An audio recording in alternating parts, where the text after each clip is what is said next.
Hi, ఈరోజు Katyayani emporium నుంచి chicken curry టేస్టీగా ఎలా తయారు చేయాలని చూపిస్తున్నానండి.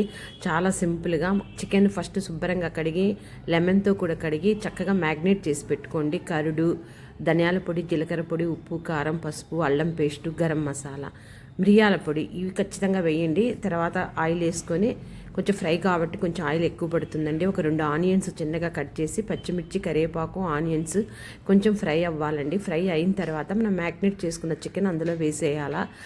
ఈ చికెన్ మ్యాగ్నేట్ చేసి వేసేటప్పుడు పౌడర్స్ మాత్రం గుర్తుపెట్టుకోండి. జీలకర్ర పొడి, ధనియాల పొడి, గరం మసాలా, మిరియాల పొడి, అల్లం పేస్టు, ఉప్పు, కారం, పసుపు, కొంచెం పెరుగండి 2 స్పూన్లు అని ఏమి వేయనవసరం లేదండి. ఈ ఆనియన్స్ ఫ్రై అయినాక ఈ చికెన్ వేసేసి ఆ చికెన్లో నీళ్ళన్నీ పోయేంత వరకు కూడా మూత పెట్టేసేసి బాగా మగ్గనివ్వాలండి. బాగా నీళ్ళన్నీ పోయిన తర్వాత అప్పుడు మనము ఒక టమోటా కట్ చేసి, అలాగే కస్తూరి మేతి 1 స్పూన్ అండి, కనపడుతుంది కదా మీకు లీవ్స్. కస్తూరి మేతి 1 స్పూను, ఒక టమోటా కట్ చేసి వేసేసి మూత పెట్టండి. ఒకవేళ అవసరం అనుకుంటే 1 గ్లాస్ వాటర్ వేయండి. చికెన్ ఏమైనా పచ్చిగా లేకుండా బాగా ఉడుకుతుంది. అంతేనండి, చికెన్ రెడీ అయిపోతుంది. చాలా టేస్టీగా ఉంటుంది, చాలా సింపుల్ కూడా చేయటం. ఒకసారి ట్రై చేసి చూడండి. నా వీడియోస్ లైక్ చేయండి, షేర్ చేయండి, సబ్స్క్రైబ్ చేయండి. నా వీడియో చూస్తున్నందుకు చాలా థ్యాంక్స్ అండి. లాస్ట్లో మనం కొత్తిమీర వేసుకుంటే అంతేనండి. ఇంకెక్కువగా మనం ఏమి వేయనవసరం